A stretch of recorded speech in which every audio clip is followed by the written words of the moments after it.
Continuing on with the Wooded Kingdom, we beat up a demonic rabbit. Excellent. Oh, so now we got to go to the secret flower field, which is even. I only just noticed that you can see the UFO moving around up there. Oh, that's cool. Very erratically. You see, we I could leave right now if I wanted to. Actually, I think you could have left, like, well before finishing that. Yeah. Did you guys leave most? Okay. Oh, we're done. We're done. We did it. We did it, guys. Did you do that on purpose? Well, time to go get the top of Peach's castle. So did you guys finish the story before moving on to another? Like, I mean, other than you, Ryan, because you're recording your first playthrough. But did you guys tend to finish the story before moving on to the next world, or did you? Yeah. Oh, okay.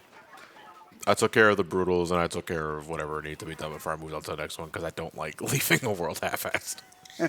Yeah, I was kind of the same way. Oh, God Rabbit! damn it. Mario Galaxy! Well, technically Mario 64, Just but 64. Yeah, but 64 did it, too. What was his name? What was his name? Mips. Mips. Just Mips. Why do I keep saying Mipsy? That's the second time I said that.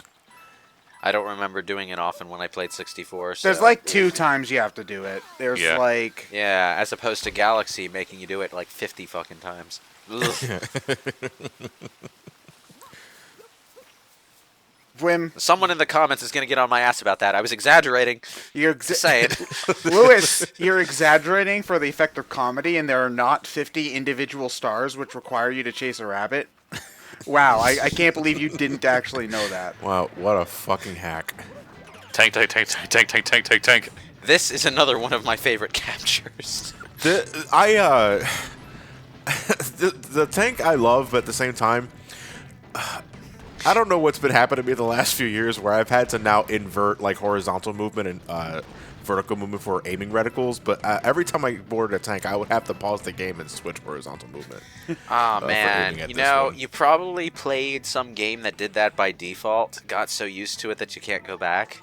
Yeah, maybe, but I hate it. And I hate that I can't go back. Yeah, once you go inverted, you really can't not be inverted anymore, which is why every game should have the option to switch it to whatever you want, pretty much. I agree. I'm looking at you, Doom 2016, specifically Once you go on backwards, Switch. you can't go back. Okay, I'm glad I'm not the only one who had trouble getting that, though.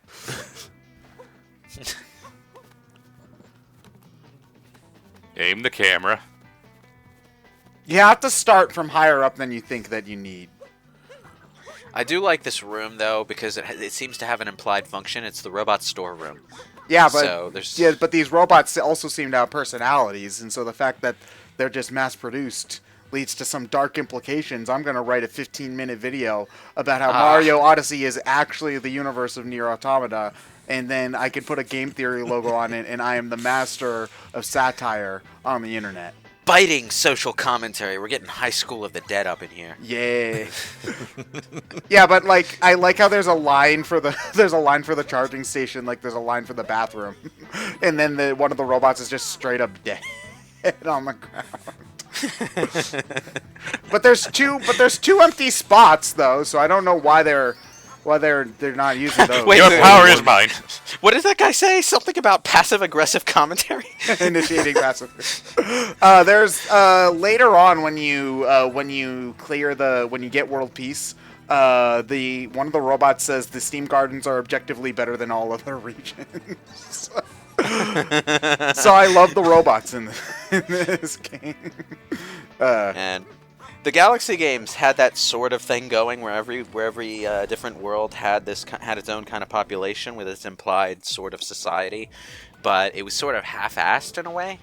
Like you got what they were going for, but it wasn't fleshed out, you know. They're able to do more with it because since these areas are trying to be more open, they can feel more like a world, and so it's not so weird to have NPCs scattered about. Whereas on a linear level, it's kind of weird if there's an NPC like in a line along the course of the level along with you. Yeah, every character exists to spew one-liners, and that's about Yeah. it. Well, they could have fit more of that stuff in if they were clever about it, but they didn't really try that hard. Nah, the only place they really attempted to make feel fleshed out 'cause- was the Common Observatory.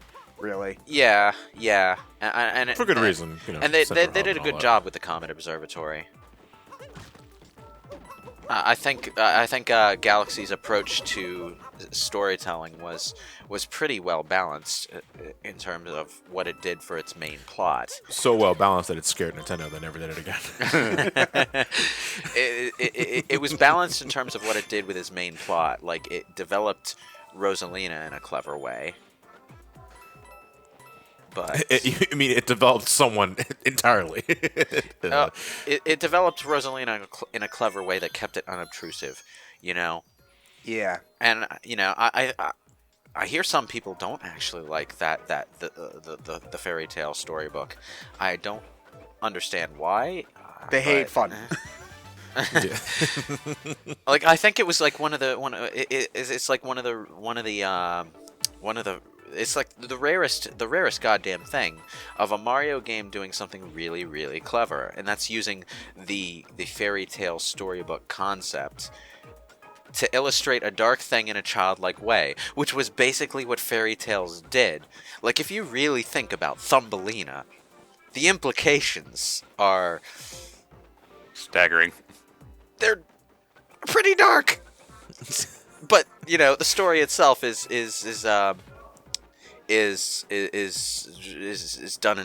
told in such a carefree way that you don't really think about it until you're older, which is probably a good thing. And then you can make an overly dramatic horror movie. It's like, did you ever... Oh my god, there was a horror movie at once where it's like, what if the Tooth Fairy was evil? And I'm like, wow, okay. You're really With the stretching Rock? here. It might have had The Rock in it, I don't know. But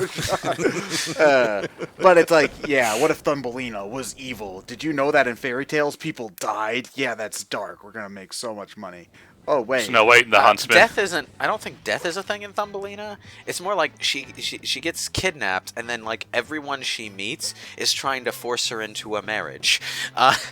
Like everyone, and they're mostly animals. And then at the end, she finds some fairy prince who lives in a flower who's really attractive, and she gets together with him instead. So, okay. I can't remember the last time I actually watched Thumbelina. Was Thumbelina done by Don Bluth? After he Yes, left? yes. Thumbelina the movie was done by Don Bluth, and I don't know how it compares to its written story. I'm talking about Thumbelina the book, Thumbelina the fairy tale story, because I have a book of illustrated Hans Christian Andersen stories, and I should mention Hans Christian Andersen is one of the lighthearted ones. You mean like how God of War is a light and fuzzy version of the Greek gods? Well, Hans Christian Andersen is kind of the nicer fairy tales. Yeah, or if you I think compare to like I Brothers think Grimm. Brothers Grimm, yeah, is the really dark ones. So, Ryan, there's a let secret that- in the hole to the left. No, go back, Ryan. No! Ah! I'm going up to get these first. Oh, okay. yeah, Because it's easier to get up when I'm already stacked like that. yep, yeah. Hans Christian Andersen, I think did. Oh, okay, you did see it. Good. All right. So, Up. Oh, yeah, this is the stuff you were trying to get before. Yeah. I got kind of off track though, because I was talking about how they did Rosalina cleverly by using the fairy tale motif. Because when you think about it, the story of Rosalina running off and going on these adventures, being basically marooned on a comet the whole time, and then you find out that she really wants to see her mother again because her mother's dead and buried under a tree. It's not like the darkest thing, but it's the kind of thing that you wouldn't necessarily see acknowledged in a Mario game. They acknowledged it. Acknowledge or expect. Yeah, they acknowledged it, but they used the... You are trying so hard. No. No, Ryan, at that point, you have to do it. Oh, wait. Oh, God, you're going nuclear. No, you left one of them alive to Leave seek one- revenge. leave Don't one to do mourn. it. Don't do that. Okay. But anyway, they I've been acknowledged waiting it. 25 years for this. Anyway, they acknowledged it, but they used the fairy tale filter to soften the blow, which was basically what fairy tales did in the real world. So I appreciate that in retrospective. I wasn't necessarily thinking about it when I played the game. It was something that occurred to me actually while I was reading through the Hans Christian Andersen stuff. But I like that idea. It's clever. It's another example of a platformer, a simple as hell platformer. Drawing inspiration from interesting sources. Did you ever play Child of Light, Lewis? I have it. Okay. Like, I have it on my list of games that I own that I don't remember when I bought them. Okay. So that game also goes for a fairy tale like visual motif and story, like to the point where everything's in rhyme, but not all the rhymes work because it was originally written in French. So oh yeah. So but it's one of those. Well, it's a Ubisoft game, but it's still, I think it does tackle with similar things in another way, like not having a mom and stuff like that. You mean it's one of those rare Ubisoft games that's doing something original for a change? I need to play it now. Basically, yeah. Because when Ubisoft does original things, they do them well. It's just that they spend so little time doing that these days that, man, you almost forget that they know how to do it. Yeah, the gameplay is also just a really solid JRPG. I mean, done by a French company, but it's basically Grandia, so it's really good. JRPG done by a French company. Yeah. Okay. Yeah. Sure. JRPG is better. I know that not every... You can make a JRPG, but not be from Japan, because it's more just a description of the genre as opposed to specifically... Because there are Japanese RPGs that are not JRPGs. It's more like nobody wants to just say turn-based RPG because, one, they're not all turn-based anyway, and two, it's a mouthful. Yeah, basically. You know? Yeah, basically. But yeah, that does a lot of similar fairy tale stuff, and it's also really, really good. So I recommend that one. But you can't say French RPG either, because then that doesn't people are denote just anything. Yeah. I mean, and you can't say Western RPG, well, because while technically true, Western RPGs tend to have a really, really different design philosophy. Yeah. You know? Yeah, basically. So you wind up having to dance around the JRPG, but not really JRPG label. If I forget, you have to actually drive the tank off the cliff in order to get a moon in the forest, right? I think so. I think that there's a nut you have to shoot that's too high up on a tree to hit otherwise. I mean, I'm sure that there probably is a way up there now, but the intent is that you're supposed to... I think I know what you're talking about, but I think I may have broken that nut by because there's one of those dinosaurs, the paragliding dinosaurs. In Oh, yeah, you can use him as well. There's a gliding dinosaur in this level? Yeah, way up top. Oh wow, okay. Oh wait, no, you're right. Yeah, paraglided they're there. Hi, Cat Peach. Bye, Cat Peach. I think like we're right below it right now. Actually. Sort of. Oh yeah, you're right. It's up, kind of over to the side, up there. Okay. Yeah. Because I remember using this area in particular as a landing pad for that thing a lot.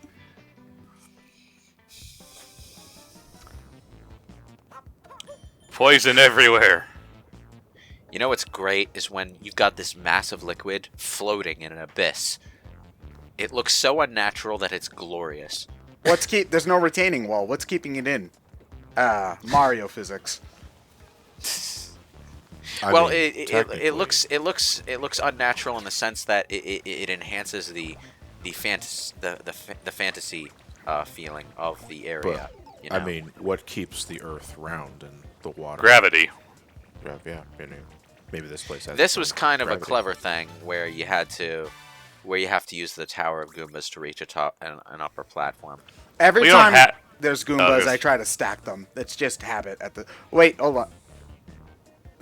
Brother! You probably should have waited because I'm pretty sure there's going to be another reason to use those. No, yep. not really. No, there isn't. No, there isn't. I think you're purple coins. Nope, you get up there normally.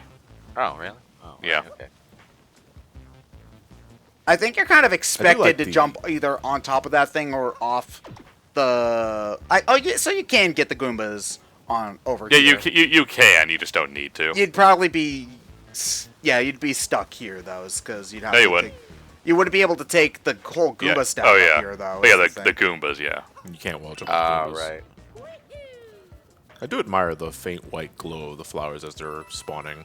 This game is beautiful. Like, I know that this game is really early for the system, but would you say this is the best looking Switch game so far?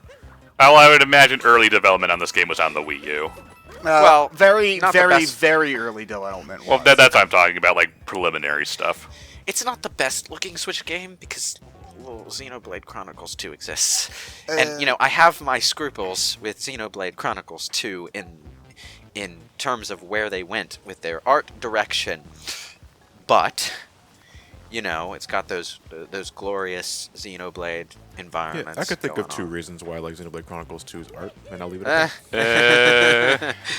I don't have a problem with the boobs. I have a problem with everything looking generically anime as fuck. Because, I feel like I'm looking at a Sword Art Online game. Yeah, well, because Xenoblade. Let's be real here. Xenoblade Chronicles 1 has plenty of characters that are big with boobs. Like that's any. But their designs. Ted doesn't even mean they got big boobs. I mean, they're really tit nuts. Well, I mean, have you seen Ryan? So. The thing that sets Xenoblade 1 apart from generic anime, not just the gloriously painted looking art style, but also the fact that all of the designs speak very, very clearly to the characters' personalities. Yeah, but Lewis, if you make it more generic, they can show emotions better.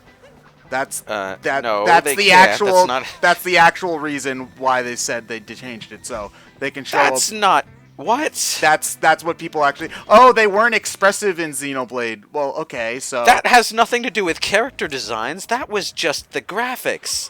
What? Did they? Who said that? Everybody says that. Every time I bring it up, people mention that. Someone fucking tell me who on the development team used that as a justification. The first one who tells me their name gets to survive the apocalypse. All right? Because I am going to unleash and on trust that me, motherfucker. Lewis's idea of an apocalypse is like a 50-page long Twitter wall. Yeah, but you don't want but by the that time you're Twitter wall. done reading it, you'll have dehydrated. Yeah, you have died 3 times over. Yeah. They will be spared Judgment Day if they just out that motherfucker. But okay, seriously, that. Ugh. Yeah. That's what I I'm felt. trying to think of stupider reasoning for that. Let me see. The only thing that has pissed me off more was the logic behind changing the main character of the Silent Hill movie because Harry Mason wasn't manly enough. Wait, who did they change it to? Did they make a new character? Rose De Silva. The main character they had was too non-manly, so they went with a character named Rose. Harry Mason was basically your generic Stephen King writer protagonist, So, but apparently, he wasn't masculine enough, and they thought it would be weird with a real actor to have him doing the things he does. So they made the protagonist female because motherhood, and I'm like, oh man, you somehow managed to be sexist toward both genders at once in the same sentence. That's impressive. You're so non-manly, we're going to cast an actual girl in your role instead. Yeah, that is sexist to both genders at once. No ill will toward the actress who played Rose De Silva. She did a good job. Like that was one thing I can't knock that movie for is the acting and directing. I have other problems with the way it was written. Like it's an excellent Resident Evil movie. I just have problems with your very sense of being. It's an excellent Resident Evil movie. It's not a very good Silent Hill movie. Does anyone feel me? I don't understand. They're both video game horror games, so that means they're identical. We'll get more Silent into Hill this. is psychological horror. I could talk for like 19 parts or more about that, and I will do exactly. I will do exactly that when we get to the Silent Hill commentary that I've already recorded footage for. But that's like the only time I've ever been so exasperated by a creative decision as outlined by someone who'd explained it. So, yeah. I love Mario Odyssey.